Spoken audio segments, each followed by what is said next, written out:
Yo, yo, yo, yo, yo. What it do, man? It's your boy BUDDYRO, man. Mister, you already know, Mr. Trap That, Mister, you can't feel it till you quick. Sorry, I had a show last night, so my voice is kind of, voice been bothering me and shit. Trying to get back together. But happy Monday, guys. I told y'all a motherfucker be here streaming more often, giving y'all, what y'all want. And today's stream is going to be about college football 27. That's all I'm seeing on my Twitter feed, my Instagram feed. Early access is coming soon. The game drops early, Thursday, January 2nd. And we're also going to talk about, we're going to watch Bordox break down the dynasty, you know, all the new pros about the game. We're actually going to see some gameplay. They still got time to work on it, so be mindful of everything that you might see. It's not all the way done yet. And then we're going to talk about Chris Johnson, cj2k. It's a very emotional day waking up and going to your phone and your Instagram and having to find out Chris Johnson is going through what he's going through. But let me not hold up too much talk. Let's just get the certain videos started. I'm rebuilding my favorite school in college football 27 until we win a championship with Kentucky or I play 5 years in Dynasty, whatever comes first. When I played with them on stream a month ago, I might have gone 2-10 in year 1. But this is my fresh start where I still have a lot to learn with managing a budget, and thank you to the EA Creator Network for allowing me to capture this early access footage. I also have to mention this was all captured on an early access build, and get the MVP Plus membership today. I have to say, I am really excited to try and actually redeem Kentucky in this video. 5 years to win a championship, I would have felt comfortable doing that on previous games. I'm not so sure about it on this one. And let's start talking about our quarterback, Kenny Minchie. He cares about championship contender. He's a junior. There's a decent chance he doesn't return for a senior. I don't even know who the fuck Bordock's quarterback is for Kentucky, but bro, look at the fucking graphics, chat. Like, let me just be real, bro. I played like probably 2 months of NCAA 26, bro, and I got off it so fast and kind of just was like, Scoot, what it do, brother? I got into a sense of like, damn, bro, it felt so much like a copy and paste of 25. So looking at these simple graphics, bro, like look at Bordock's face. He's even like so pumped and turned that he's even like, damn, dog. Senior year if we don't have a good season. Also, if you're a little bit confused why one of these schools isn't my first rebuild on this game, that is because I have to wait for the full game to drop before I start my first series with one of those schools. I'll still be picking one of those, and we'll be doing a full series on the channel that goes a long time, so make sure you're subscribed. Let's get back to what we're doing with my favorite team, though. So, looking at our budget, the way that it is split up, we have a certain amount in staff, facilities, recruits that we're going to go after, none right now, but we can add to it, and then our roster NIL, we have to retain the guys on our team every single season, so we have 1,315 that is currently unspent. Now, I don't have to upgrade our facilities at any point because they're already as good as they can get. National powerhouse. This gives us a plus 16 progression to our players. One of the benefits of being in the SEC and having some money. But another thing we can do is get additional equipment that maybe reduces the wear and tear some of our players take, their injury chances. We're not going to do this until we start having some really good seasons. If anything, outside of our coordinators, I want to focus on our support staff where we can hire 3 of them because we have a 3-star team prestige. This is where you're going to see some really intriguing benefits that could make you a lot of dynasty points, like the fundraising department one. If you take a close look at it, we're paying 1,250 up front to get 1,700 next year. It kind of pains me to do this, but we are sacrificing our success this season to build our roster better for the future, so we're actually going to spend almost our entire budget on this up front. I just want to take a chance with it. So a little later on in this dynasty, we have more money to spend. Now, Will Stein has certain objectives we can complete to get points as well, so those are some of the things we're going to try and achieve. And another thing you actually want to take note of is your roster NIL. So all of these guys that we are paying a certain amount each season, like senior Ty Bryant, he's getting 135 NIL. Well, he's going to graduate at the end of the year, and that money becomes available again. So in total, with the guys that won't be with our team next year, we're actually still going to have about 1,000 NIL to spend on building this roster. We're going to go after a 4-star quarterback from Ohio. Kentucky is a very good pipeline in this state. And you might notice that even 3 stars are going to cost a certain amount in NIL that you have to pay them just to offer a scholarship. My first little tip would be look for some of the worst rated 3 stars because these guys might not demand as much money. And another tip of mine, if you've been watching my channel for a while, you would know I like to go after guys that have deal breakers that aren't going to change, that aren't going to make them want to transfer. That is something you want to do on this year's game as well. We are going to scout some of these corners, try and find guys that have better than 83 speed. That's just not going to do it in the SEC. We're going to really have to get some good transfers in. I don't think 3 stars are going to help us. Bro, why the fuck does recruiting look so fun, bro? Like, recruiting look fun as fuck, bro. I'm not even like dick pulling, dog. Like, this shit look like, yeah, bro, like, you gonna want to be on the game playing this. until November when they drop GTA 6. Like, I'm gonna be 100, bro. I'm falling back in love with NCAA, falling back in love with Madden, just off the simplest, like the little graphics and shit we got, bro. But it's just like, I don't know, dog. I think we live in a generation of time where we're just impatient. We want shit right away, right away, and we want shit to work how we want it in our head. Wait till I see all this shit, bro. Us compete that well, but I do like that we're finding the gym. I'm already noticing a huge discrepancy stat-wise between some of the same archetype build receivers as well. You got a physical route runner here with 87 speed. This guy only has 79 and he's a bust, so Price is off of our board. Alton Kroom, though, is going to be the 4-star that we target, just because he is the only 4-star that has showed up as a gym, though we're still going to go after all 3 of those guys. When you offer these scholarships, you better be ready to spend some money. Only 105 isn't too bad. I actually want to give him a little bit more just to get that extra bonus, but I will say one thing to keep in mind is you are setting the standard for the rest of their career in most likely the least amount of money that some of these players are willing to take. We are definitely going to be losing players for a while as well here at Kentucky because, as you can see, a lot of our guys want to transfer. There are 21 players alone that aren't happy with our pro potential grade, but also currently a lot of those guys are actually happy here in Lexington. As you can see, there are only a certain select amount of these players that actually want to transfer due to pro potential at the moment. The more this bar goes up, the higher of a chance they want to ask for more money during the offseason. And I would like to think that we aren't going to have any issues in our first game with Will Stein as Kentucky's head coach against an FCS school. We have a huge overall advantage. Before we touch on any of our first results, though, I want to talk about this 4-star quarterback from Ohio. Right now, Ohio State has the pipeline advantage. They have better school grades than us, but we were able to hard sell pretty effectively. And on top of that, we are also going to schedule him for a visit against South Alabama in week 4, a game that we should be able to win. And then on top of that, since we could also give him more money to make him more interested,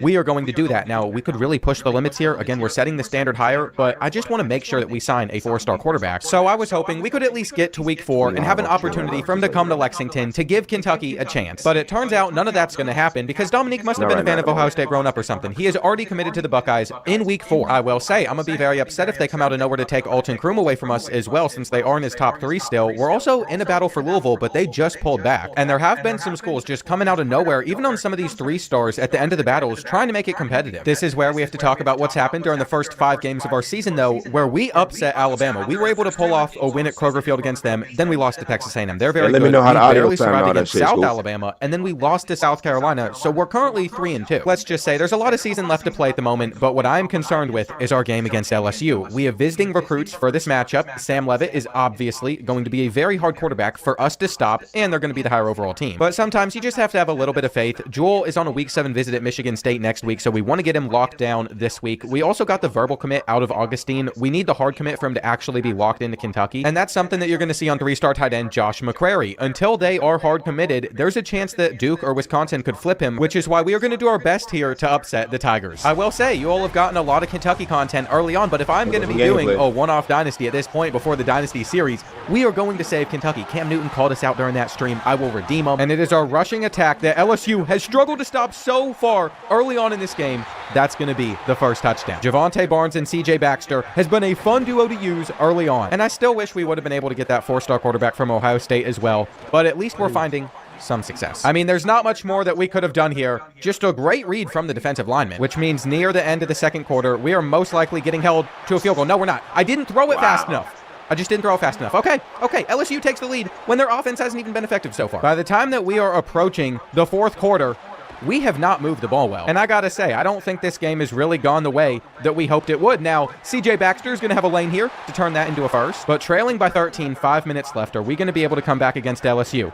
That could be a whole other story. Kenny Minchie has also gotten banged up pretty bad in this game, as you can tell, but it's not gonna stop him from finishing this one out for us. We're waiting for the halfback angle route.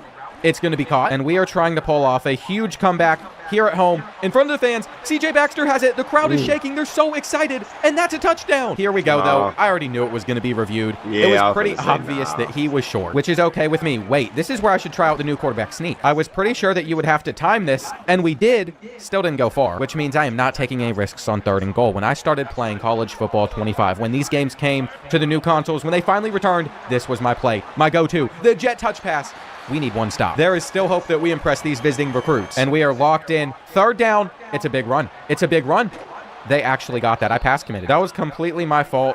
they are going to hand it off again. And we're using our timeouts. Look at that headset. We're run committing up the middle. We knew that the run was coming there, and they still got it, which means there's only one thing I know left to do. Come out in mid-blitz. If we can time this right, we should be able to cause them to lose some yards or even get a sack, which means it is 3rd and 13. No, all we have to do is prevent LSU from picking up a first down here. And we're going to get that football back. We're going to get that football back. That is the 2-minute warning. It is happening. It is happening. The stadium pulse is kicked in. Kroger Field is pumped up. And we got our chance. Now, that is a very far punt. We're just going to let that go. But I am noticing our team is beat up. We've been playing for 5 or 6 straight weeks at this point in the season. We need some rest. There are new things you can do towards that I probably need to figure out after this game. I was trying to throw that away. I understand that is not going to look good, though. I did not want to juke there. Maybe we go for our tight end. Catch that. We're good. I'm sitting here thinking about the comments. Everyone says I'm bad at this game. We're going to lock in here. We are going to pick up this 3rd down. Tight end isn't there in the scene. Oh, gosh. Not my first pick. Not my first pick. Okay. We're going to lose to LSU after all of that. I really don't want to talk about this too much. Kenny Minchie, trust me, you're going to bounce back. Just don't transfer at the end of the year. And I'm wondering if we're going to be able to get to a bowl. There is definitely something to be said about us getting through the season healthy as well. And by setting some of these guys to no practice, if we want their wear and tear to recover, you have to control this every week if you want. And then we have some of our guys that are just injured. So they're not going to be a part of practice, but you can see some of the recovery. And if they practice, they get more XP. Even after the loss to LSU 2, we are still going to see Alton Kroom commit to Kentucky. Alongside 4-star Udo Jewell is a running back too. So we actually had a lot of success. The main battle that we lost was that 4-star quarterback to Ohio State. For a lot of these guys, you can see that they're either committed or they're going to be coming in relatively soon. And I have decided to just throw like 5 to 15 NIL in about every 3 stars direction just because it does increase their interest in our school. We ended up losing to Oklahoma, but we beat Vanderbilt and we beat Florida, which means by the time that we get to our final game against number 7 Louisville, we're 5-6. This is for our bowl game, and it is also going to affect our job security with Will Stein here at Kentucky. We could get 200 dynasty points if we take down the Cardinals. You best believe that I am going to make sure basically everybody isn't practicing because I want them to be as healthy as possible. And is it CJ Baxter that is going to help us beat the Cardinals? He's rushed for over 1,000 yards this season, 7 rushing touchdowns, and Louisville scoring more points per game than us. One of our other objectives was not allow 24 points per game or more. So basically, if we could like hold Louisville scoreless, that would affect the average. And look at that, boy. That shit looks so turned, bro. Who has not been going to be on the... Nigga, I'm on the game. Don't call me. Don't text me. Don't bother me, nigga. I am on the game. I am playing college football, NCAA 27, bro. Damn, bro. I can't wait for this shit. Really benefit us. I didn't even check if before the game there was a chance of rain, if there was a chance of snow. It doesn't look like it, but who cares? You see the position that we are in, completing this RPO, and really just running the ball about as much as we possibly can. It is the football version of Haram ball. We don't want to give any turnovers away. Kenny Minchie has 127 rushing yards on the ground, and he's about to get a couple more. In fact, he should get a first. Louisville probably knows this is going to CJ Baxter. In fact, Kenny Minchie got injured, but who cares? Because CJ Baxter is down at the 1. And this is it. Let's time this quarterback sneak up right and get in. Unfortunately, this does not end the game for us, though. As you can see, Louisville march down the field. They're trying to get a stop. 3rd and 4. We end it with the first down here. Let me snap this ball. Look for the drag, or that route. He broke his ankles, and that's going to do it for us. Even without Kenny Minchie, we were able to close this out. But now that Kentucky is going to be bowl eligible in our first season here, I'm hoping that he's back for that bowl game because we need to win. In this 5-year rebuild, all they expected out of me was win a bowl game in the next 5 seasons. Well, we should be able to do that in year 1. And it's going to be fun to see how far we can climb up in the SEC during this time frame because currently we are still near the bottom. We also have to make the decision if we're going to fire our coordinators or keep them around. We could look for some better coordinators, especially with all the money that is going to be available to Kentucky. So you know what? Even though we had a decent year, we are still going to get rid of both of them. We got USF in our bowl game. They were actually my thought of the first team to use in this video. And at the moment, they're ranked higher than Kentucky. Maybe I went with the wrong choice. No, we're going to take the Wildcats to glory. Kenny Minchie stats. He is still injured, by the way. I can see that there. CJ Baxter rushed for almost 1,300 yards. I am sure that he's going to ask for more money. Not because he is unhappy at Kentucky, but because he was one of the leading rushers in the country, though he's actually a little bit lower than being inside the top 10. I'm not sure what that cutoff is. Last time I played with Kentucky on stream, he rushed for so many yards. He wanted a lot more to return. Anyway, Ashton Kozar, our number 1 receiver, isn't happy with the pro potential, so we're going to have to pay him to stick around. We're going to have to spend a lot of money here in a little bit. But we have a lot of other things to take care of first, like seeing some of the dev traits like Elite Dev on Alton Kroom. That is such a huge signing for us. Normal Dev on the other 4-star, Star Dev on the 3-star corner we brought in. I'm just so excited that we already got an Elite Dev player. Hang on, we got an Elite Dev kicker as well and an Elite Dev edge. This is a really good class. And remember when I said that I wanted to look for some coordinators? Well, that is exactly what we're going to do. We know that our budget actually isn't that big right now. This could be a slight issue. We only have $345 available to spend. All of it refreshes after you hire some new coordinators. But I forgot about that, so we're actually not going to get all the guys that we want. Maybe we just focus on an offensive coordinator this year, and then next year we worry about our defensive coordinator. I think for now I want somebody like a Butch Jones who is a strategist. He has this tier 3 lower the bar ability, which might make it so Kenny Minchie doesn't transfer away from Kentucky. Or maybe he asks for a little bit less money. Does he have anything in Elite Recruiter? Not really. And if we want him to choose our program over anywhere else, we're going to have to send a bag his way. Even 320 might not be enough. Now, if we had some more money lying around, we could offer up to 6 coordinators on both sides of the ball. On the defensive side of things, this is the good thing. If you don't have money available, there are going to be some options that cost nothing, but they're like level 11s. And if you think I'm excited to hire somebody like this, you would have lost your mind. We will know very shortly whether or not we're going to get these coordinators. But first, it is time to take on USF in the Armed Forces Bowl. In my opinion, even if they've had a good season, we should always be winning this. And USF's defense really just hasn't showed up to this game because we are going off. We would end up winning this one 44-14, and that's another goal that we have achieved. And as you can see, that is a blueprint goal checked off. We did everything that we needed to with Will Stein. We were not able to get Butch Jones to be our offensive coordinator, though. Maybe we just need to offer him again, unless he accepted a different job, which he didn't. He still doesn't want that much. We can afford him. And here in the second week, he has accepted our offer. The first national championship has ended up going to the Trojans. They beat Ole Miss 42-24. And this is when our entire budget refreshes. Now, you're going to see we have so much more money available to spend, mainly because we invested in our fundraising department. I think this is something that we might just do every single season and continue to build up as much money as we can. Because as you can see, that gave us an extra 1,700 we wouldn't have gotten otherwise. And we also got some from our contract goals. We might have been able to get our brand exposure to go up a little bit. Our conference prestige is going to stay the same. And I am extremely excited to have the amount of money that we do at our disposal, because when CJ Baxter decides that he rushed for a lot of yards and he's going to ask for more money, well, we can just bring him back. We're going to pay him as much as it's going to cost for his chance of transferring to be pretty low. But I don't really want to spend $450 on Tavion Gadsden, so we're actually just going to let him transfer, since that is very expensive for one player. He's guaranteed to go pro, though. I don't know. To be honest, a lot of these guys just want too much money. If they're farther down here and they're a little bit cheaper, they have a good dev trait, maybe we'll pay them. But we have ended up running into the problem where I just can't give this much money away. We want to save $2,500 to be unspent to spend all of next year, whether it's on coordinators, getting more staff, getting some recruits, some transfers. And at the end of the day, I think we can only have 15 guys transfer away anyway. So even if some of these players are unhappy, I have it set to only 15 can transfer. It's definitely a setting I will be playing around with throughout the year. Same thing with wear and tear. I'm starting to play around with this a little bit. It's the beauty of having sliders and settings that you get to control. Now, we knew that we were not going to get Gadsden to come back. It looks like we're going to have a very high chance at convincing Gilchrist to return, which he did, but a lot of these other guys are leaving. The highest overall guys that weren't happy with their NIL want to transfer. It's just how it goes. We're also going to have a lot of our really good starters graduating, and I'm not sure that these 3 stars are really replacing that type of talent. With 3 later picks in the draft, our pro potential grades are at least going to be increasing, and we're only going to have a spot for 11 transfers on our board if we're going to sign a full class of 35. Before going into this, I have to keep on looking into some of our stuff, like facilities, for example. We are going to want to actually spend in this next year, mainly because we noticed our wear and tear was decreasing way too fast this past season. I'm only going to get something like a hydration station for now. We're going to see how this does, and then we can adjust in the future as the years go on and see what does what. We're also already spending $1,600 on our roster NIL. Last year, we spent $1,300 on our roster NIL. So even if the team's worse, we're still spending more money, and there's recruits coming in that are going to cost. So I'm trying to think what is going to be sustainable for this program over 5 years, and there's not even a 4-star transfers that want to play for Kentucky. We're probably going to have to look for some corners, seeing that's one of our team needs, and we could even get Kenny Minchie to come back. I actually think it might be best to just look for some players not interested in Kentucky at all, though. I want to try to get Drew Mestamaker. That would be such a huge signing for us, and if we don't get him, we could go for Cutter Boley again. We could go for some freshman out of Georgia. I mean, the options are really endless for us. We're just going to mess around with recruiting and see who we actually stand a chance on. Now, I was not too confident we could actually sign the #1 quarterback in this transfer class, but it seems like we have better odds with Drew Mestamaker instead of Kenny Minchie. We weren't able to get him to commit on a visit. South Carolina has him on a week 3 visit, so we can remove him,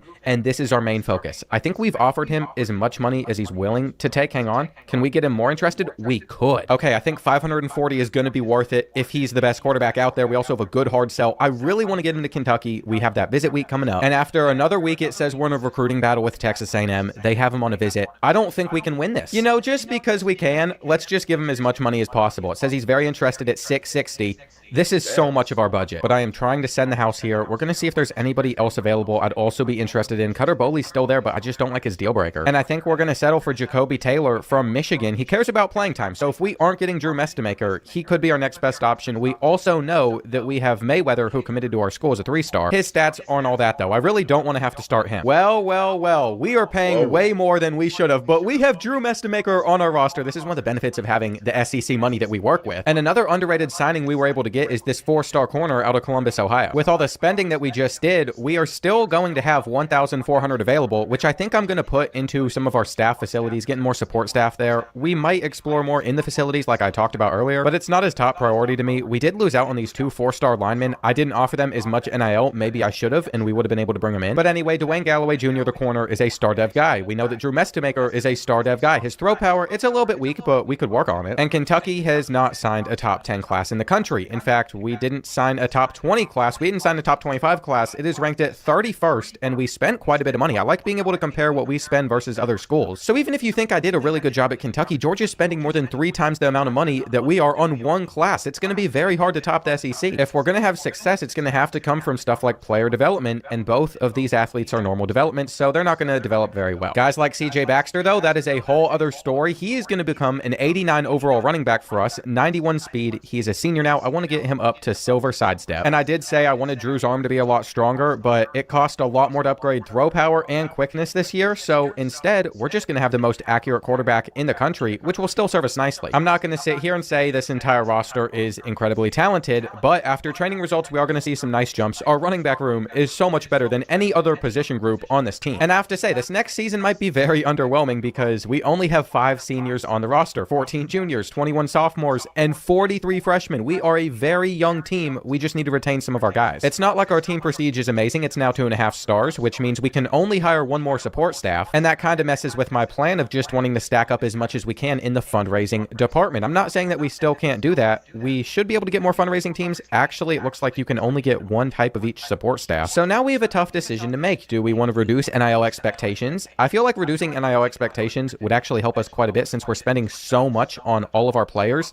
This is just really expensive. We only have 1,700 available. What if we were to go for something else? It seems like for the time being, the better move is either getting this one, which is cheaper, but we don't get as much of a reduction to NIL expectations, or we go for the off-season progression increase, another 15% on top of our facilities that give us a bonus. But I think for now, we are just going to spend on that NIL reduction. Negative 20% is a big deal. That's going to make it a lot cheaper. And it says we should only be spending 20% of our budget on our staff, but we're spending 42%. Our facilities are pretty cheap at the moment. We still need to use this final 700 for some of these recruits. Though I think it is fair to say Drew Mestemaker is a 95 overall. We'll most likely declare for the draft early, so all of his NIL will become available next season. CJ Baxter, his will become available, all of these seniors. And I should say that'll still give us a little bit of room to sign some 4-stars maybe from Kentucky if we really wanted to, but they are expensive. I'm just not sure if it's worth it or if we're going to get a bunch of transfers, some 3-stars. I'm going to have to figure it out and decide. What really excites me, though, is Drew Mestemaker is in the running to win the Heisman Trophy. He's up there with Malachi Toney, Arch Manning, Marcel Reed, and this is exactly what we need to continue making Kentucky more and more relevant. It's also looking like we're going to go 3 for 3 for the 4-stars that I put on our board. A couple offensive linemen. I would love to beat out Louisville, and then this linebacker. We also found a 3-star Jim at corner again. We're really good at finding Jim defensive backs, 93 speed, 54 press, though. Not as excited about that. And then we found this receiver with 93 speed. But here's what I find interesting. These guys are all contested specialists. One of them 81 speed, one of them 86, all the way up to 93. There's just so much more variance between the archetypes and their stats. I was told that was going to happen, but it's nice to actually see it in practice, see it in the game working effectively. We're playing LSU again, by the way. We've started out this season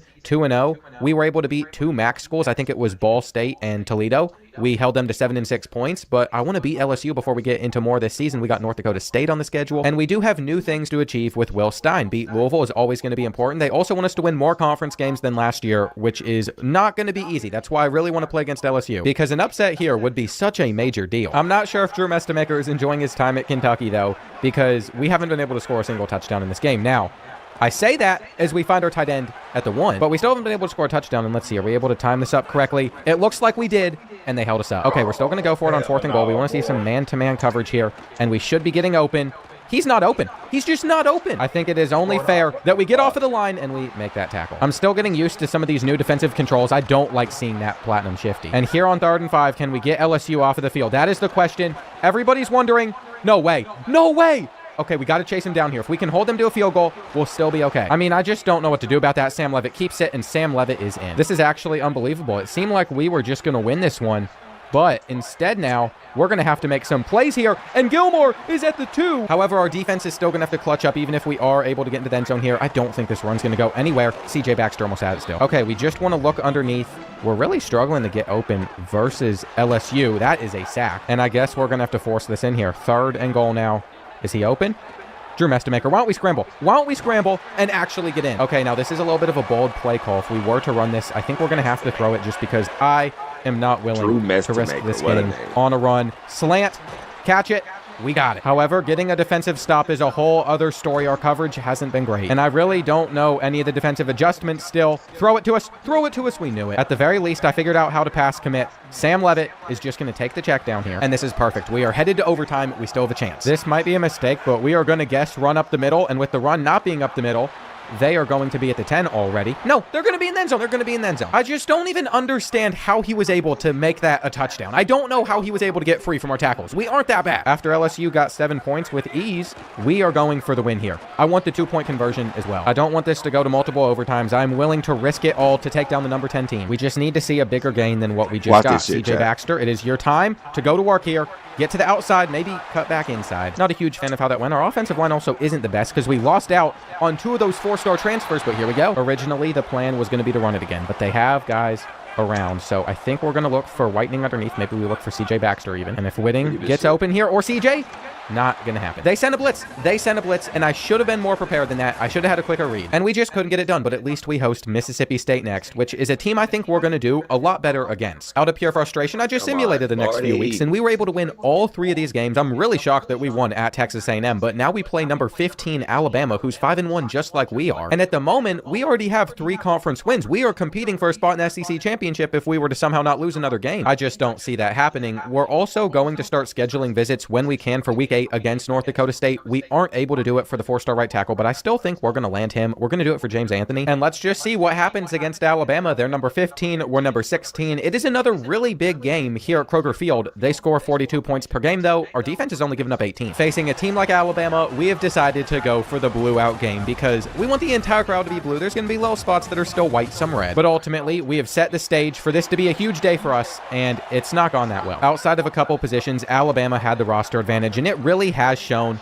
That's going to be another interception. So we are going to lose this one 31-16. By the time that we get to almost the end of the regular season, we barely survived against North Dakota State, but we beat them. Then Oklahoma gave us some BTA, but we were able to take down Arkansas. We beat Missouri. So we're 8-3 headed into this matchup. And even though we don't have a shot at making the SEC championship, we do have a chance at making the college football playoff because we're ranked 14th in the country. We've also signed basically every single player on our board, which is really good news. We were able to get all the guys that we wanted. But if we were to lose the Governor's Cup here, we would have no chance at the playoff, and that would really upset me. We cannot fall. I'm really hoping that this isn't even a contest. I'm actually worried for next year too, once we lose some of our superstars on offense. And you see the position that we are in. Minute 24 on the clock in the Governor's Cup. Down by 7. We take down in-state rivals Louisville, and we probably get to the college football playoff. We just need to have some big throws here, and Drew Mestamaker is delivering. Honestly, I'm not even in that much of a hurry. We still have 2 timeouts, 40 seconds left on the clock. We're going to try and get another run out, but I really did not like where that went, and this will at least get us like 10. We still have a long way to go, but if there is a play I trust in this situation, it is dagger. We're going to look for our crossing route, set our feet, and that will put us at the 10. I'm not sure if we're going to be able to get 3 plays off at the end of the game here. 10 seconds left now. We want a quick throw or maybe a scramble. Drew takes off, and Drew gets in. But if you know me, that is not how this game is going to end. I see man-to-man coverage, and we are going to throw this to Rolls immediately. Motion out, beat Louisville right here. Send that linebacker. He's open. He dropped it. That is the second frustrating, heartbreaking loss this season. But at least since we've had such a successful season with Will Stein, it's really not going to affect his job security. I'm not going to sit here and act like that wasn't a little bit of a heartbreaker. We aren't going to be able to afford Butch Jones. We probably shouldn't have signed someone as expensive as him, so we actually are just going to fire him. We're also going to get rid of this guy. Never mind, he's cheap. Let's not. We also knew the Heisman Trophy wasn't going to us. You know what? Sam Levitt made an incredible throw that deserves winning that Heisman. I can't even be upset by it. We're getting Colorado State. This really shouldn't be that competitive of of a bowl game, I'm hoping that we just blow them out, especially since they're just a 70 overall team. It's going to come as no surprise. The confetti will be coming down as we won this one 45-14. And I noticed this one coordinator is really good when it comes to quarterbacks and receivers. If we wanted to switch to more of an air raid type offense, this might be the guy to sign as our offensive coordinator. So we're going to offer him as much money as he wants and see what happens. Even if we don't have as much money as other SEC schools, we have more money than most teams in the country. And I actually haven't even upgraded anything with Will Stein so far. He is a talent developer, though. We are going to actually make it so we get a bonus XP whenever running backs are drafted, except it's so expensive and we don't have enough to upgrade all the way down to tier 4. So never mind. We're not going to be able to do that, and LSU wins the national championship. While their quarterback threw for over 4,000 yards, we held ourselves back with our offensive scheme. We were still more focused on running the ball than anything else because we had CJ Baxter, but now he's going to graduate, go on to the NFL, so we're going to switch things up. And in fact, if LSU's offense works so well for them, we should try it too. We are also not making as much from our contract goals as we did the season before because we couldn't beat Louisville. So at the moment, we only have 500 dynasty points available for this transfer portal period. I'm going to be honest, I think at some point, we just have to consider the future of our program, and Drew Mestamaker, we are not going to pay him that type of bag again. While also losing some other guys that are decently talented. We're even trying to convince this 5'9", 64 overall corner to return with only 87 speed.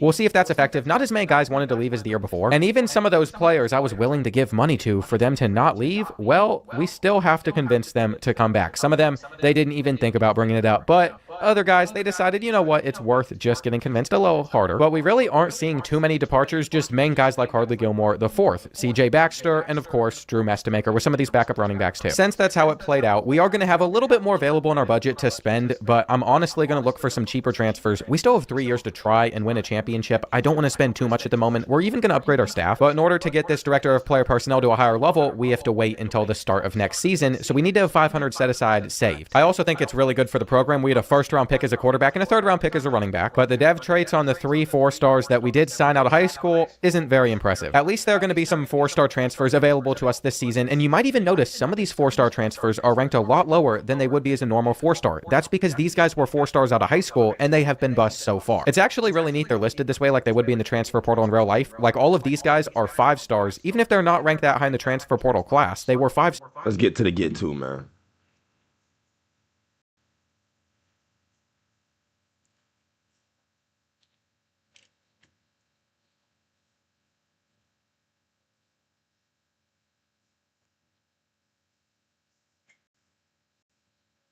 Back on Get Up with a developing story. You may remember Chris Johnson, star running back who once ran for 2,000 yards in a single season as a member of the Tennessee Titans. Johnson is now 40 years old, and this morning on Good Morning America, he revealed that he is battling ALS. He talked with GMA's Michael Strahan.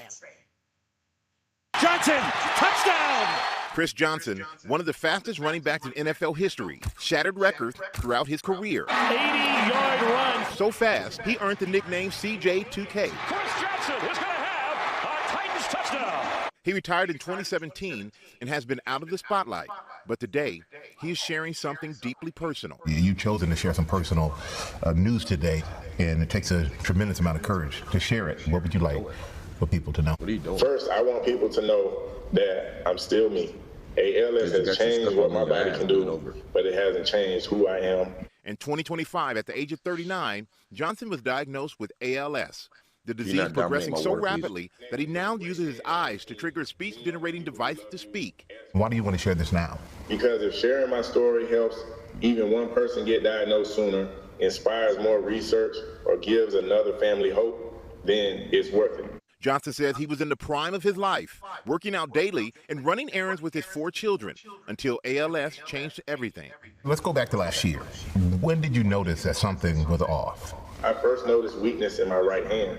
At first, there was little things like my grip didn't feel right, and I wasn't as strong as I've always been. His wife, Brittany, thought it was something much simpler. Brittany, what did you think it was at the time? I thought because of football and, you know, his career, that it had to be something with that, maybe a pinched nerve or something along those lines, but never ALS. And what did doctors tell you initially about your condition? We hoped it was something else, but after thorough testing, they finally came down with a diagnosis of ALS. They told us about a medication that might extend life by a few months. Then they told us to get our affairs in order. It was hard hearing that, but after watching Good Morning America and seeing Dr. Merritt with Eric Dane, we reached out to her. She was willing to think more creatively, offering experimental treatments that might help and advance research.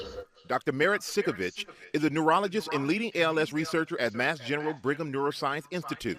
Chris has been on standard of care, which is about 3 different medications that slow down the illness, but he was also part of a clinical trial, a therapy that decreases inflammation, and I think that helped him a lot. With no family history of ALS, doctors believe his is a case of sporadic ALS, the most common form of the disease, affecting about 90% of patients, occurring randomly in people with no known family history of ALS. That's one of the reasons this disease can be so shocking. It can happen to someone who never expected it. And for me, it's shocking. It's hard to process it for me because I know you, Chris, from just the incredible athlete that you are. How do you process it? Honestly, I don't know if you ever fully process it. At first you're in shock, then you realize you have 2 choices. You can give up or you can fight. I chose to fight. And Brittany, what was it like for you when you found out that Chris had ALS? All I could think about was our kids and how young they are.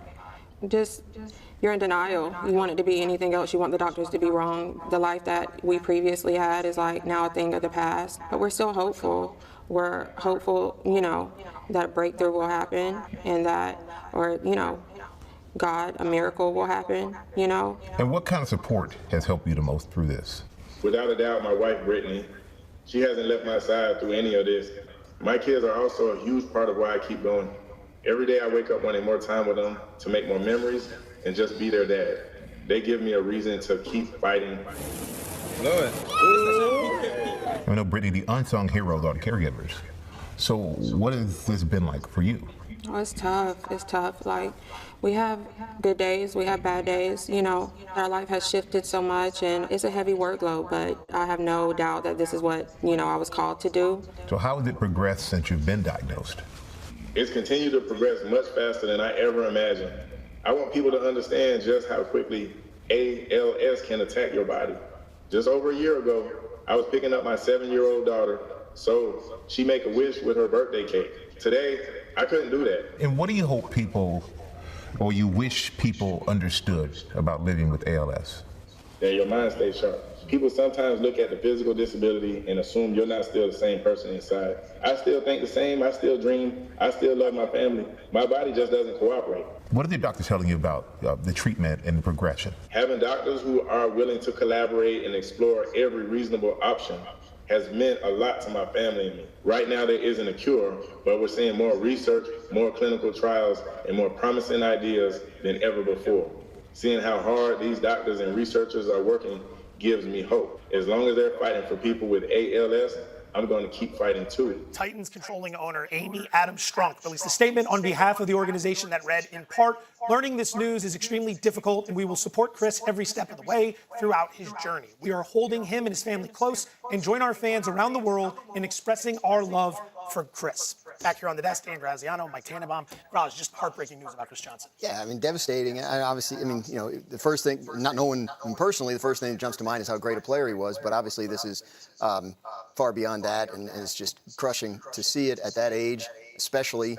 And I don't really have, other than just all the best to him and his beautiful family, that they, you know, get as much time together as they can and appreciate it as much as they can. Yeah, the only thing to add, I had the privilege of meeting him on a recruiting visit, and I will tell you, he is as well thought of what he did on the field as he was off the field, respected by teammates and coaches, highly recommended when we met with him. And as Dan said, you know, thoughts and prayers are with him and his family, and it's just, boy, that was really hard to watch. It most certainly was. More Get Up on the way. We'll be right back.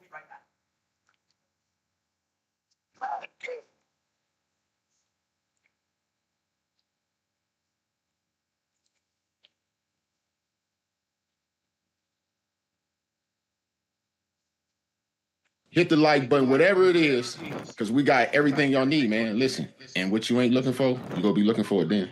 Subscribe or Debo gonna whoop your ass.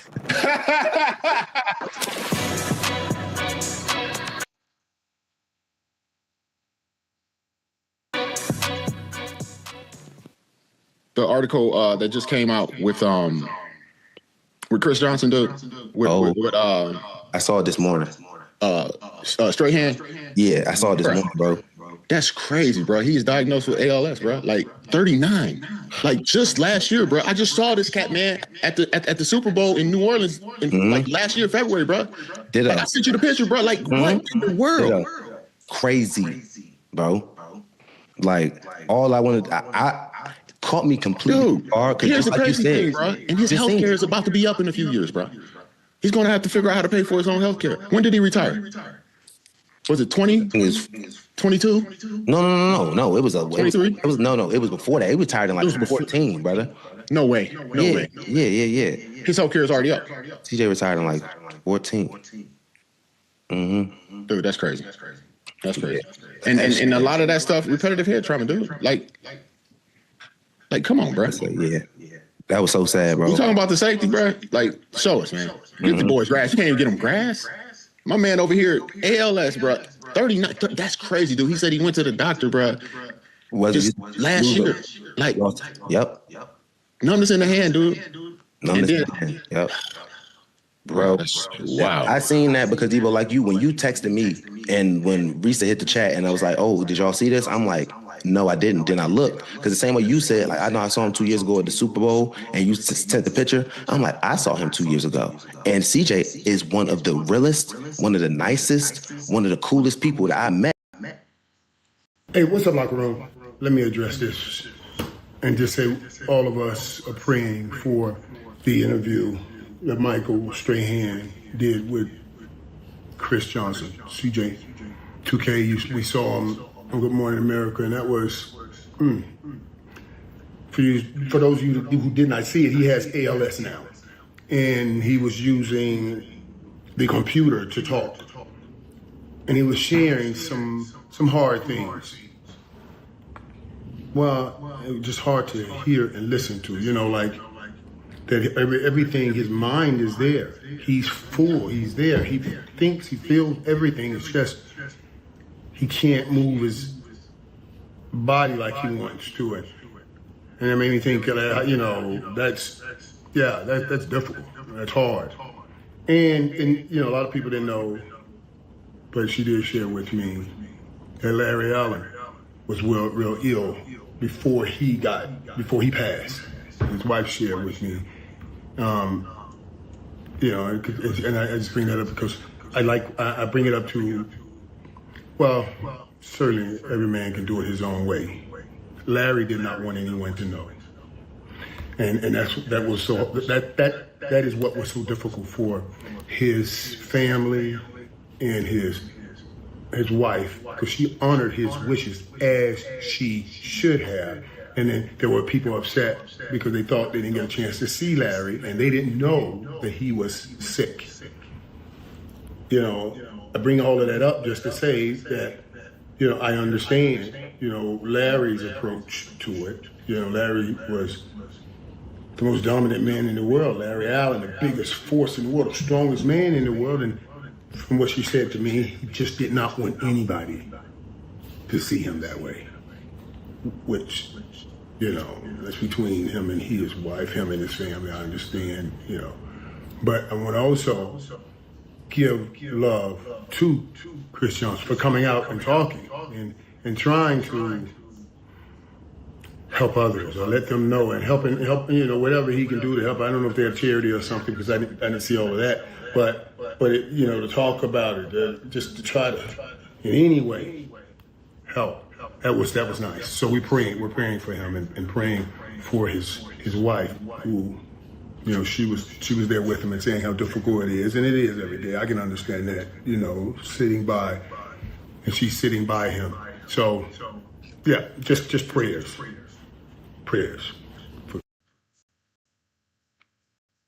Hey guys, it's your favorite dunk here. Go ahead and click that subscribe button below so you don't miss a single episode of Nightcap. That button right here. Come for the sports, stay for the stories.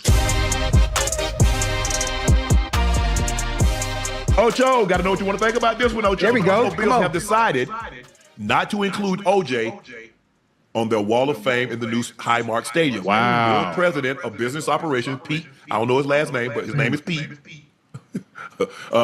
We have made an organizational decision that he is not a fit to display inside our new stadium and family circle. Simpson was the first player added to the Bills Wall of Fame in 1980. Ocho, do you have any issue with the Bills trying to erase football legacy of O.J. Simpson? Well, listen, they can't erase football legacy. Now, they can not put him up there, but what he accomplished when he played, obviously, it's cemented. That's not going anywhere. So them choosing, obviously, a business decision not to put him up in the new stadium is just based off all the stuff that happened off the field. field. That's all. And listen, what he did on the field can't be erased. And the fact that they're not putting it up there and allowing people to view some of the things that he did for that organization back during that time, it doesn't matter. For those that know the game, for those that understand the game, for those that were around to watch OJ play, I didn't get a chance to see him play, but I understand what he meant for the game. I understand what he did while he was playing.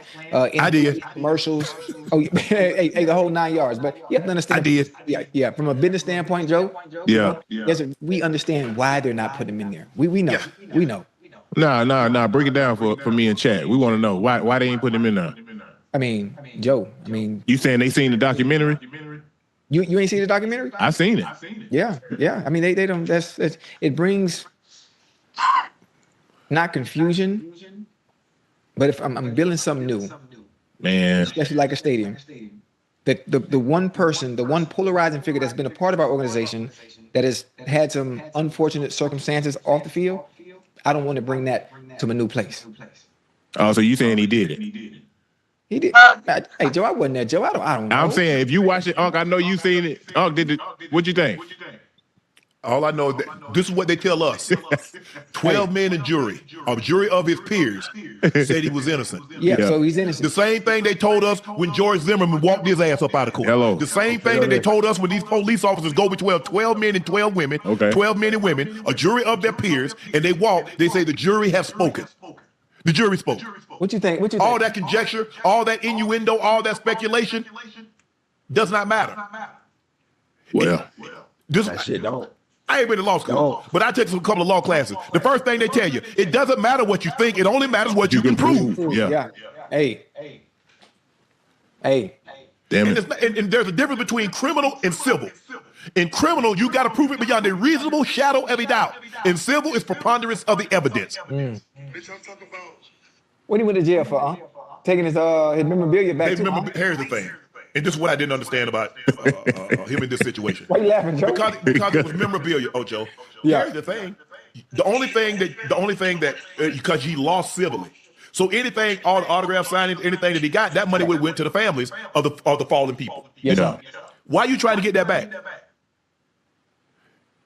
Okay, they stole it. So what? Hey, man, my merch got stolen. Man, it's insured. Man, I beat a whole murder case.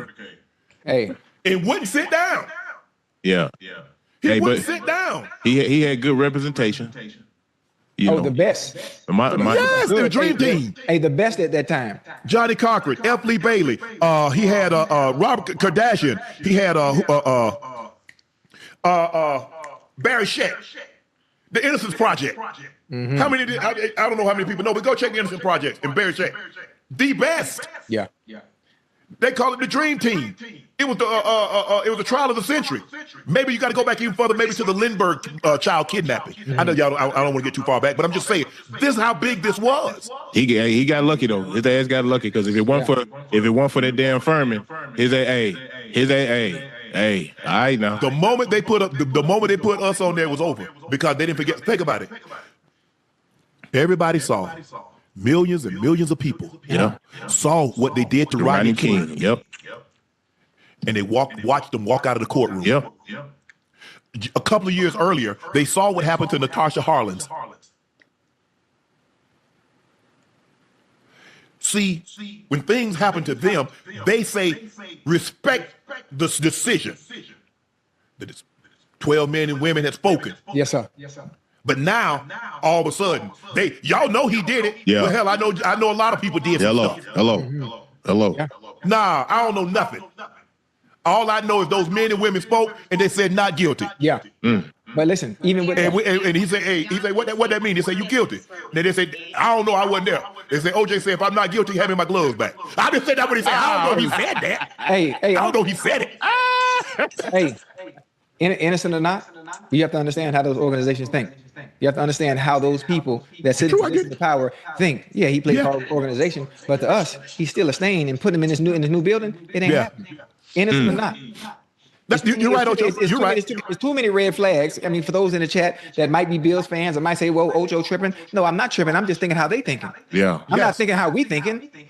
Like if it was me, I understand what he did for my franchise. He'd be up there if it was me. But hey, I don't own the Bills. That ain't my stadium. I know how they thinking though. Hell no, we ain't putting him in our new shit. I don't think anybody. I don't look. We get upset, but I don't think anybody's surprised because it's just like any restaurant, any public building. Guess what? They say we reserve the right to refuse service. Yeah. We reserve the right to put you up in this building or not. That's just the way it is. Yeah. That's just the way it is. I mean, I'm not surprised, but you guys say you didn't see. I'm old enough to remember. If you played running back, you wanted one number.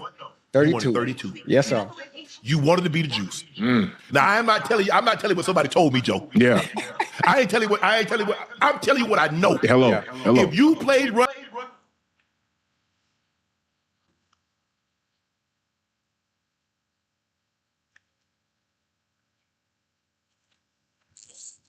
back, you wanted 32. Yeah. The juice was it. I seen. Joe, I had to watch the highlights to get a better understanding on how good. Oh, he had it all. Yeah. He had world-class speed. Yeah. He what? And he had a commercial appeal. Before OJ, there was no black was doing what OJ was getting commercials. Movies. Car commercials. Yeah. Yeah.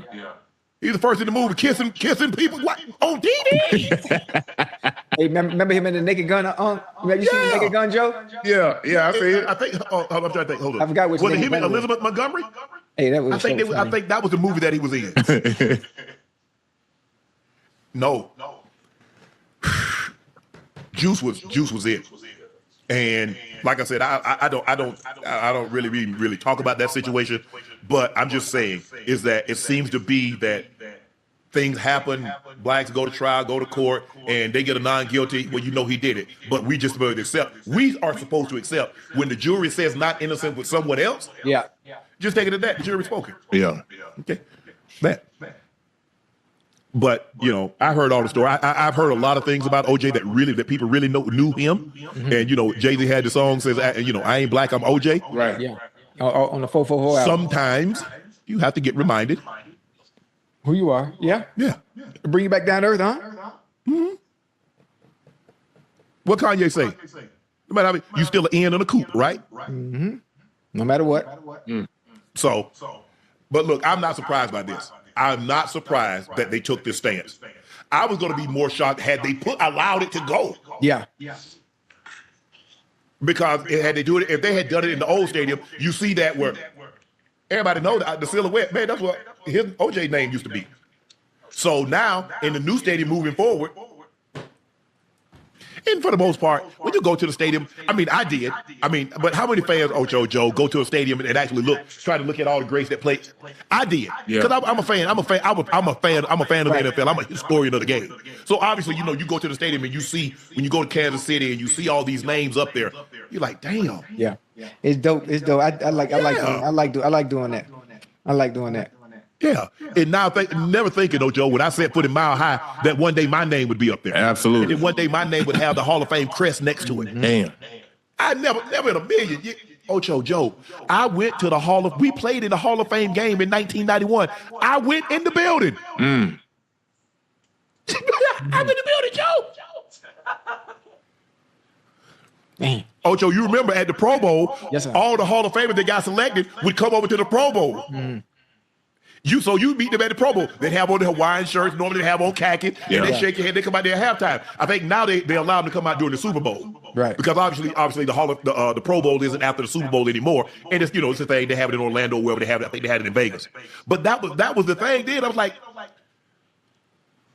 like I remember in '91. As a matter of fact, we played the Lions in the Hall of Fame game. In the building, just having a good old time. Like, damn, man, it's cool, man. Such and such. Man, look at. There go Joe Green. There go this one. There go that one. Ain't even dawned on me. Hall of Fame ain't crossing my mind. Having my name up in the stadium ain't even crossing my mind. Man, I'm just hoping I can make me paid. Let me get me about 2 or 3 years. At least I can tell my kids I played in the NFL. Yeah. I ain't lie. Because something. Hey, yeah, man, I played. And I got me 2 or 3 years on Joe, man. I had a nice little NFL career. Had a nice little run. And a whole lot of people get to say they played in the NFL. I don't give a damn how long they played. Yeah. 1%.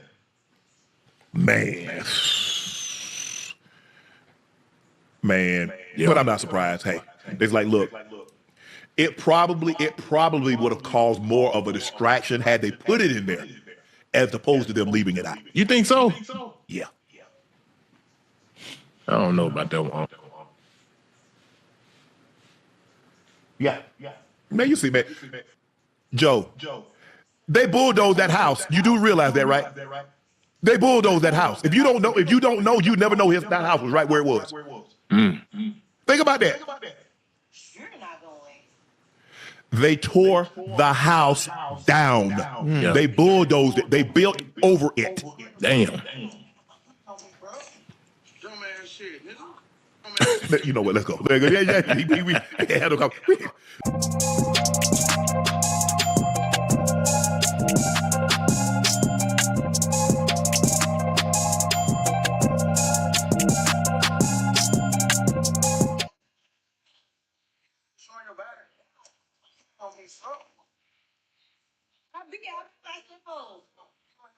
Hey guys, it's your favorite dunk here. Go ahead and click that subscribe button below so you don't miss a single episode of Nightcap. That button right here. Come for the sports, stay for the stories. Lions cornerback Terrence Arnold is facing multiple felony charges after he was arrested in Tampa, Florida in connection with a robbery and kidnapping early in February. Police say Arnold reportedly orchestrated an armed robbery and kidnapping after believing several people had stolen property from an Airbnb he rented, even though investigators later determined the victims had nothing to do with the theft. According to police, 2 women allegedly lured the victims to a Tampa apartment where 2 armed suspects hiding in the closet jumped out, held them at gunpoint, beat them, and robbed them. Investigators say the attack was live streamed to Arnold, who allegedly gave directions through a group chat before arriving at the apartment while the robbery was still underway.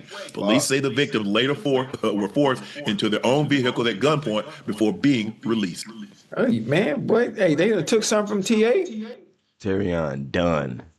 That's all I know. But TA done turned into John Gotti out there, huh?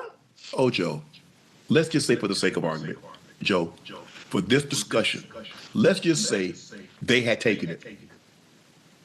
It's insured. Well, we're not sure if it's insured. Because if it was insured, there would be... It should be stolen. If you got $250,000 worth of anything, Ocho, and it's not insured. Yeah. If it's jewelry, if necklaces, watches, rings, automobiles, whatever the case is, you're a bigger damn... That's a bigger problem. But let's just say for the sake of argument. Yeah, go ahead. You're in the NFL, guys. Joe, you're a professional. No, stop. See, this is the problem. Keeping it real. Stop keeping it real. You cannot keep it real anymore. When you make millions of dollars, you work your entire life to get in this situation. Why do you need to keep it real? Shit. Listen, oh my goodness. Some cats being disrespected and violated, bro. They don't know no other way. You know what I mean? I understand what you're saying, but some cats, that's just a reaction. It's like, damn, hold on. Them folks done stole from me. They done disrespected me. They done violated me to the utmost degree. Some cats, bro, they don't rationalize like that. Like, you know what I mean? They think straight, hey, boom, let me make this play real quick because they got me bent. You feel me? Yes. The authorities say, Joe. Yeah. The authorities say the people that he tied up and beat didn't even do it. You know what? Also, when it comes to NFL players, you know, I love TA, man, to death. I'm upset at him. I'm disappointed at him for even putting himself in this situation. But if he doesn't have a level head, if there's something that got stolen from him, the people around him, his entourage, somebody got to be the brains. Somebody else has to be the brains. Because when the thought or emotion is high, the solution, logic is low. When the solution was to even think about doing this, whoever came with the master plan, I should be like, nah, we ain't doing that. Hell, that was him. Joe, this is how I'm thinking. If I got homeboys that are willing to do that, I got to let them go. Because it's only a matter of time. I ain't going to be able to control them. Because if they'll do that without being prompted by me. And if they're in my circle, who's getting charged? The people like that, they're around you. Joe, you're responsible for them. Ocho, you're responsible for them. Yeah. If somebody, I can't have somebody around me that'll do stuff. But to go get the strap and to rob somebody and to tie them up, if what's being reported is true. Yeah. They say this happened in February. So this was a long investigation. Remember, March, April, May, here we are in late June. So basically 4 months. They've done their due diligence. But here's the thing, Ocho. Yeah. When you got the most to lose, you got to be the most logical. Because when they get pinched, I tell you what, of all those people in that gambling incident, who did they walk out? They named a lot of names. Yeah. Who did they walk out? The ones we know. So when the rubber needs to meet the road, they don't want no. How many times you ever seen somebody hold up a perch, a bluegill, a crappie? They hold up trophy fishes. So in this situation, who the trophy? TA. I hate that. Look, we make mistakes. Yeah. We all, we put ourselves in a situation and like, Lord, I just hope, I hope for the sake of argument, this isn't true. Through his PR person, they said he categorically denies this. And I hope this is a big misunderstanding. Lord, I hope this young man with so much promise in front of him,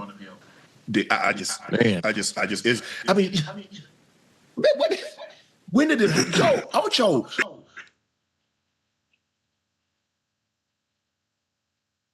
Did they cut him for real?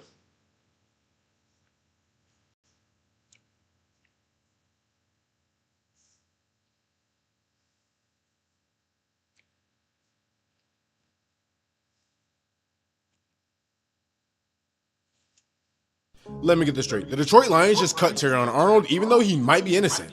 Terrion Arnold was arrested last week on 4 kidnapping and 4 felony assault charges that carry up to a maximum of life in prison. For context, if you don't know, all this stems from an alleged robbery that happened back in February. Essentially, Terrion Arnold and some of his friends had an Airbnb, and somebody came and robbed him and stole $250,000 worth of cash and jewelry. Terrion Arnold reported to the police, they never did anything, and so allegedly Terrion took matters into his own hands. Now, I made a video back then, and initially I had thought like, yo, what do you mean you robbed Terrion? He robbed y'all and got his get back, and now y'all are calling the police. I was like, yo, that's so soft. If you love NFL football and crazy stories like this, go ahead and hit that like and follow for more. My entire perspective on this case has shifted. Of course, if you're an NFL player, getting robbed for $250K, it sucks. No one wants to go through that, but you can't jeopardize the millions of dollars you have and the millions of dollars that you're going to get over something like that. So if Terrion did it, that's not good. He's going to prison for the rest of his life, and enough said. But it doesn't look like there's enough evidence to even get him. Now, according to the judge, there is no physical direct evidence, as in text messages, nothing on his phone, he wasn't even there that night, that links him to these crimes. Now, there were 2 co-defendants that were facing life in prison that actually testified against Terrion, saying that he was the mastermind behind the whole thing. But if we're being real, if someone's facing life in prison, they're going to say just about anything to make sure that they get off, because that is your life right there. And Terrion's lawyer, who's amazing by the way, basically the Harvey Specter of lawyers, poked holes in all of the prosecution's theory. So that's why Arnold was granted bond, and he actually could have went back to Lions training camp, but the Lions said, nah, we're gonna cut ties. We don't want any part of this. Now, of course, it's still early in this case. Anything can happen at this point, but let me know down below, do you think the Lions are... Breaking NFL news, the Detroit Lions have cut cornerback Terrion Arnold as he is dealing with a pretty serious investigation, as he's been charged with 8 felony charges, 4 kidnapping, and 4 armed robbery. Now, Arnold...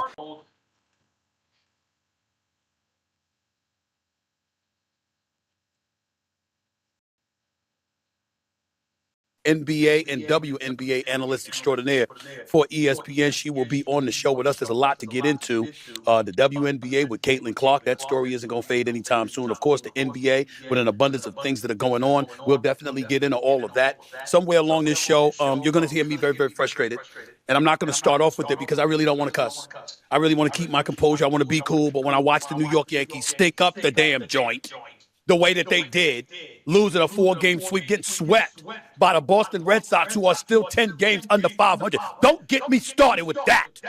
But I'm going to keep my cool. I'm going to be nice. I'm going to be nice. Because NBA free agency is beginning. And I got some things on my mind that I find to be very exciting. And as a result of that, I'm a bit enthusiastic and I'm in a good mood. And I'm not going to let the New York Yankees ruin my mood yet again by reminding me that no matter what they do or how good they look at certain pockets during the season, they're still going to fold when it counts. They're not going to win another World Series since 2009. Another year is going to pass since they're doing that. Okay? Letting Sonny Gray go out there and damn near pitch a no-hitter. Don't get me... but I'm going to be cool. I'm going to be cool. I'm not going to do it. I don't like them getting swept. Not going to do it. I don't like them getting swept by anybody. That Steph Curry of the Golden State Warriors, the babyface assassin, the greatest shooter that God has ever created, that Steph Curry could potentially be getting some help in the Bay Area.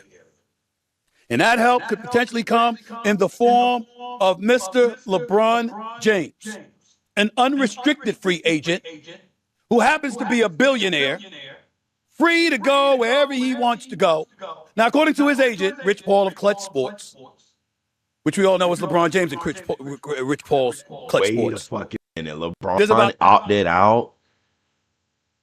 10 to 12 teams that have called about the services of LeBron James. I don't even know why he's lying about that. Damn it should be 28. There's 30 teams in the NBA. Don't tell me that somebody hasn't called to inquire about LeBron James. Now, granted, you might not have the money to pay him, and he might not be somebody at the age of 41 entering his 24th season that you want costing you $50+ million a year, so I get that part. But let's not act like LeBron James right now is not a top 10 to 15 player in the world. Let's not act like he isn't worthy of that money because he's box office on top of that. It's just that at his age, approaching retirement, you don't want to find yourself in a situation where you're paying that kind of money and you're utilizing it on somebody that's going to be out of the league within the next couple of years. We understand that part. We also understand that he can afford not to get that kind of money. So wherever he goes, it's probably going to be for some mid-level exception. But if you're LeBron James, for those that think that this possibility is no possibility at all, I would like to remind you, if you're LeBron James and you're going to have to play for the mid-level exception no matter where you go, why not consider it? Can you imagine LeBron James and Steph Curry as teammates? I mean, can we just keep it a buck right now? Well, that's basketball, ain't it? And start talking about this stuff the kind of way it needs to be told, that it deserves to be told. Do you understand what the hell is going on? Do you understand what's happening? Do you understand the LeBron James and Steph Curry pairing, what that would mean for ratings? I mean, you talk about box office appeal. You talk about a situation where the Beatles that once became the Heatles when LeBron was with D. Wade and Bosh and those boys in Miami. Ladies and gentlemen, I got news for you. Even with Wembanyama in San Antonio, even with the New York Knicks being the reigning, defending NBA champions. My God, it feels so good to say that.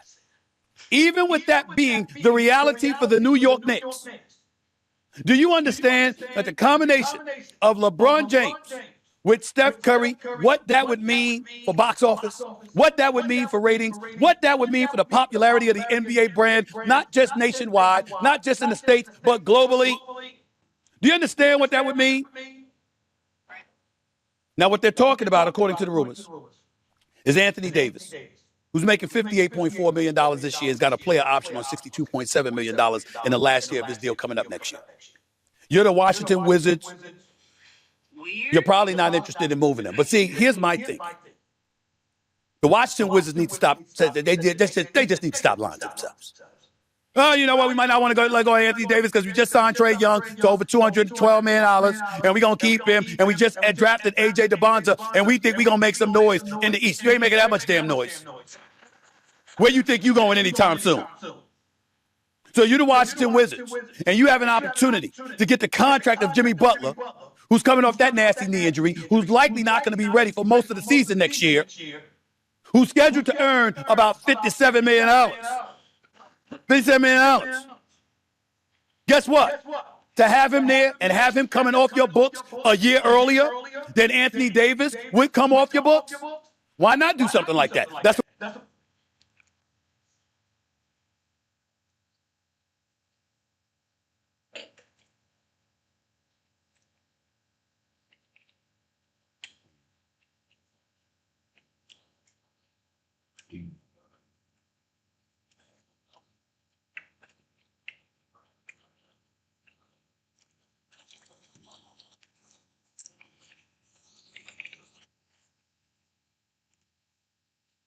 the way I look at it.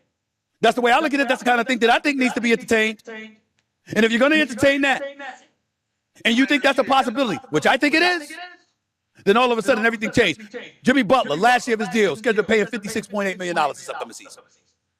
I got something like that going on. I can get that off my books and get Anthony Davis and LeBron James in Golden State while keeping Steph Curry and Draymond. Well, I should say keeping Steph Curry because he's the one untouchable commodity in the entire NBA. He is to never be touched. They will never move him. The point that I'm making to you is that just imagine how special that is.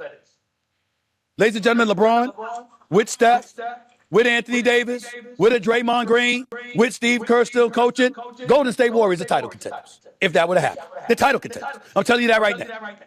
There's no way around it. There's no way around it. And that's something that everybody should be excited about. I don't know about everybody else. Me, I'm telling you right now, that excites the living hell out of me because Steph Curry is still a superstar in this league. I'm not talking about just name by game. LeBron James is still great. Let's not get it twisted. Let's not act like that's not reality. Let's not act like that's a falsehood. It's true. He's still great. He's great. Steph is great. Draymond's a Hall of Famer who knows how to play, and by the way, can step it up elite defensively, not to mention his playmaking ability. And we all know how much he loves LeBron and how close their relationship is. And he's talking about a legit big man in Anthony Davis. My problem with Anthony Davis is that he lives too much up to the name that Charles Barkley gave him when he called him street clothes. But ain't nobody say anything about Anthony Davis' game now. We know the brother's good for 28 and 12 a night when he's on the basketball court. Brother can play. He's an all-world player when healthy. There's no doubt about it. The question is, can you get him healthy? Can he be on the court for you? Is he a reliable commodity in terms of durability when you got somebody like Steph Curry and LeBron James as your teammates? If that would have happened, ladies and gentlemen, that's title contention. That's title contention. I don't give a damn what anybody says. That's right up there with OKC and San Antonio. That's right up there with them. Because let me tell you something. You got to keep your head on a swivel, and you got to get oxygen mask ready when you're going to have to chase Steph Curry around. This is the kind of stuff that you should love. This is the kind of stuff everybody wants. Maybe it's a long shot. I got that part.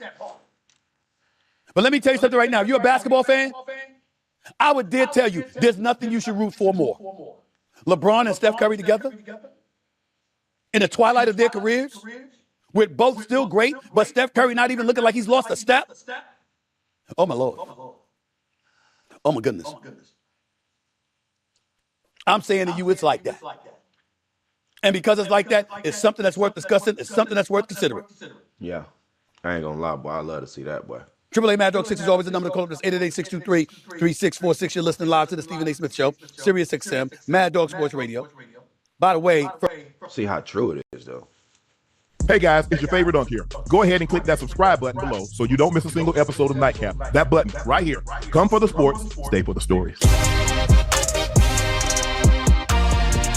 Oh, Joe, let me know what you think about this. According to Kevin O'Connor, the Golden State Warriors want to reunite LeBron James and Anthony Davis in the Bay Area. A trade for Davis would include Jimmy Butler, who's on an expiring $57 million contract while recovering from a torn ACL. The Warriors would also have to include draft capital. They have two future firsts and 4 first-round pick swaps to work with any deal. Sources say the Warriors hope adding Davis would help lure LeBron from Los Angeles to the Bay once free agency officially opens on June 30th. The pitch would be simple: reunite AD, team him up with Steph and Draymond, and play for Kerr and chase one more championship with a roster of legends. No. Joe, do you like this? Hey, look. Don't threaten me with no good time now. I like a good lure LeBron from Los Angeles to the Bay once free agency officially opens on June 30th. The pitch would be simple: reunite AD, team him up with Steph and Draymond, and play for Kerr and chase one more championship with a roster of legends. No. Joe, do you like this? Hey, look. Don't threaten me with no good time now. I like a good time. Hey, let me tell you something. Man, if you can get AD and Bron over there, I'm sorry, Jimmy. We're gonna have to holler at you, bro. Hey, I know they'll be a little older, but I would love to see that. I would love to see that. In the Western Conference, Bron, Steph, AD, Draymond, man, them folk be over there clowning. Man, it's cute, but no. Can you imagine the space? Can you imagine the space that Steph would have to work with? Yes. With AD down low, with LeBron running the point. Because you saw how Bron was finding him. Bron has never played with a shooter. He's played with some guys that can shoot the ball, but nothing like this. Nobody, every time somebody plays with Steph, I've never played with, we know. Hey, Bron and Draymond would probably have the ball handling duties. Okay, Ocho, but man, that'll be something to see, because these are all guys who've already won. They've already proven anything you can think of. And for all of them to come together, man, in the Western Conference, it's the West thick, boy. If that's to happen, I ain't gonna lie, Unc, I want to see that. Yeah, I want to see it. What you gonna do, man? You gonna have to be a Warriors fan now? God dang. Listen, it look good. I guess hey, me and 40 Water have to be sitting next to each other. Joe, tell me where to go. Tell me where to go. Jesus Christ had dressed so shake 'em. I ain't got none, but I'm playing no growing son. Hey, I'm a Hebrews. It sound good. It look good on paper though. No. What you mean now? Nah, I mean it look good. It sound good. Listen, obviously you know who LeBron is. You know what he does. Every team he goes to, he makes them exceptionally better, even at his age. Pairing up with Steph is cool. AD, yeah, he probably gonna give you 15 games. So you really can't count. Damn. I'm not being disrespectful, man. I'm just Dennis down ass. Yeah, right. I'm just being honest. I'm just being honest, man. I'm just being honest. Womp. Nah,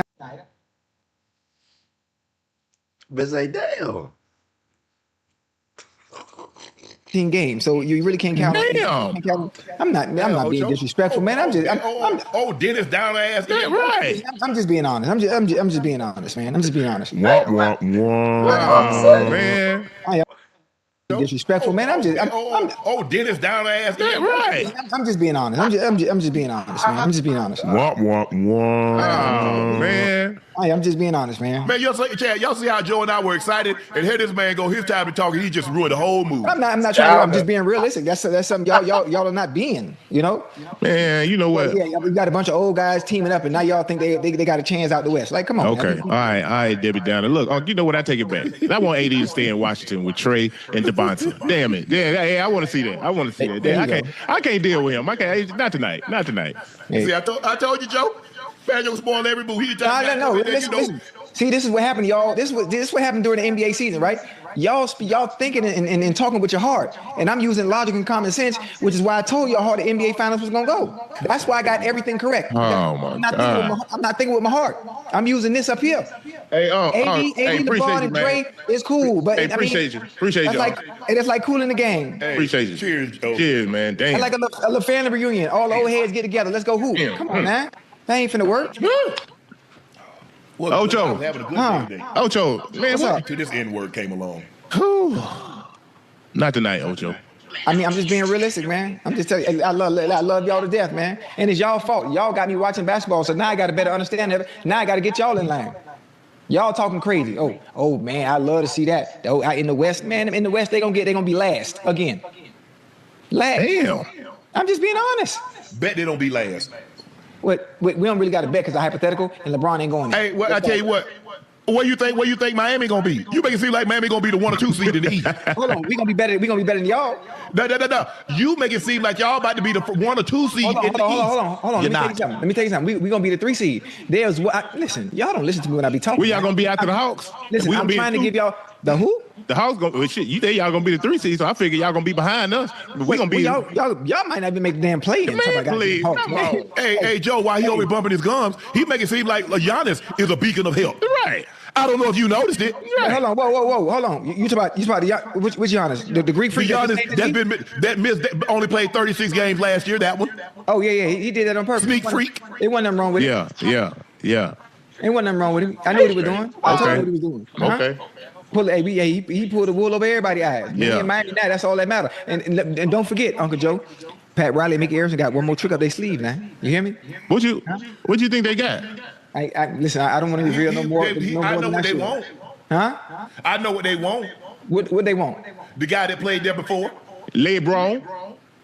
He'd be in a better situation than going to goddamn with the Warriors. Now he want to be. Now he old. Now all of a sudden you want an old guy in Miami. Yeah. I said I didn't call him old. I never said that. I didn't use those words. I'm just saying we talk about a team of old guys.